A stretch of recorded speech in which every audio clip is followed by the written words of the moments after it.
आप देख रहे हैं वाल्मीकि रामायण भाग 6 एपिसोड 2 सोने की लंका। हनुमान जी सफलतापूर्वक समुद्र के पार पहुंच गए थे।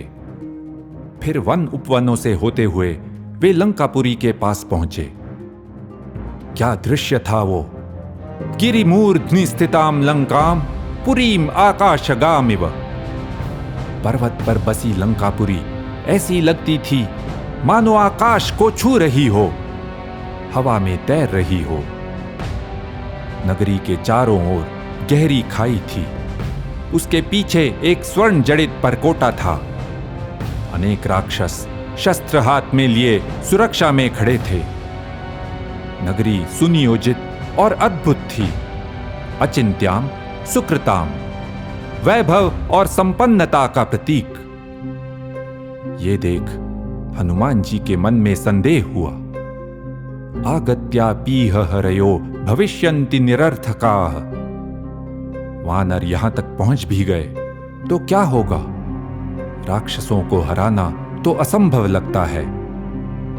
लेकिन तभी उन्होंने सोचा कि वे यहां सीता जी का पता लगाने आए हैं।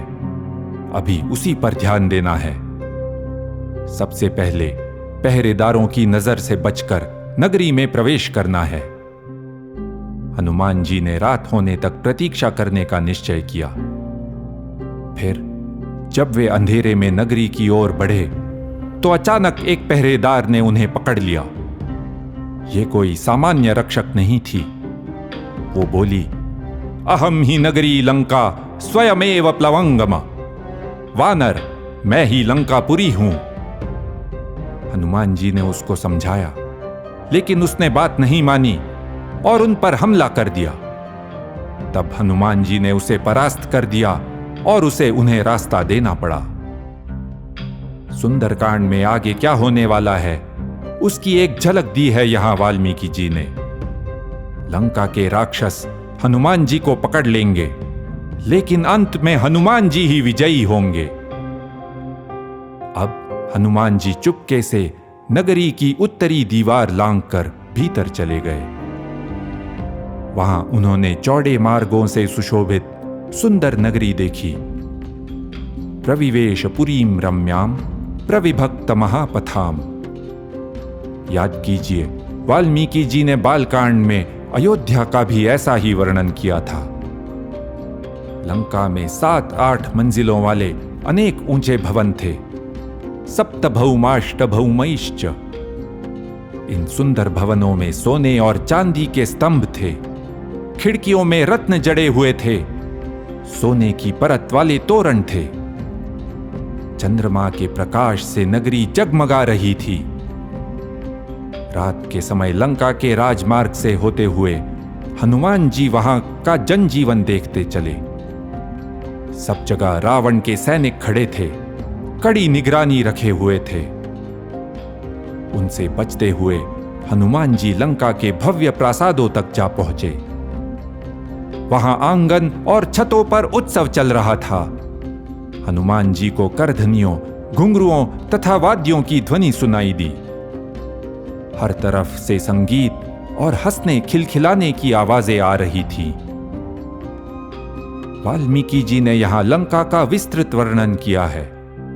ये हमारी कई धारणाओं को तोड़ता है। आमतौर पर राक्षसों को हमेशा काली त्वचा वाला दिखाया जाता है, लेकिन लंका के कुछ राक्षस काले थे तो कुछ गौरवर्ण।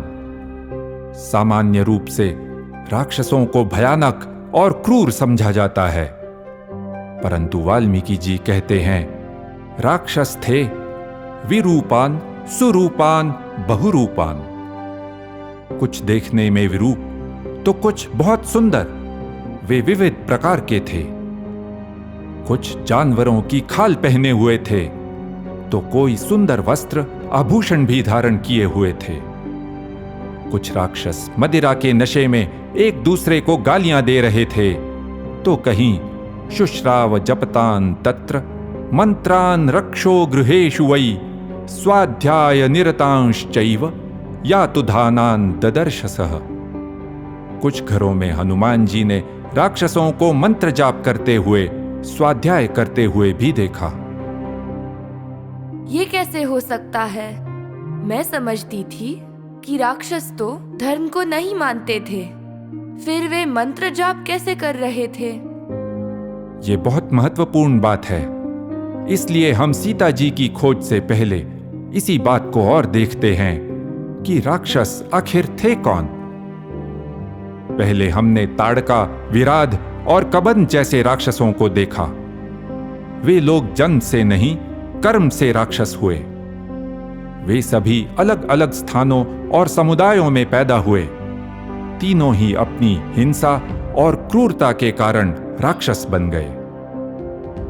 लेकिन लंका में राक्षस रावण का समुदाय है। अन्य समुदायों की तरह इसमें भी अच्छे बुरे हर प्रकार के लोग थे। अब विभीषण को ही देखो, याद करो, शूर्पणखा ने पंचवटी में भी कहा था कि विभीषण रावण की तरह नहीं है। वो धर्म का पालन करता है, हमेशा उचित अनुचित का विचार करता है। अब मैं समझी, रावण का राक्षस समुदाय था और राक्षसी वृत्ति का अर्थ था क्रूरता और हिंसा और धर्म का तिरस्कार करना।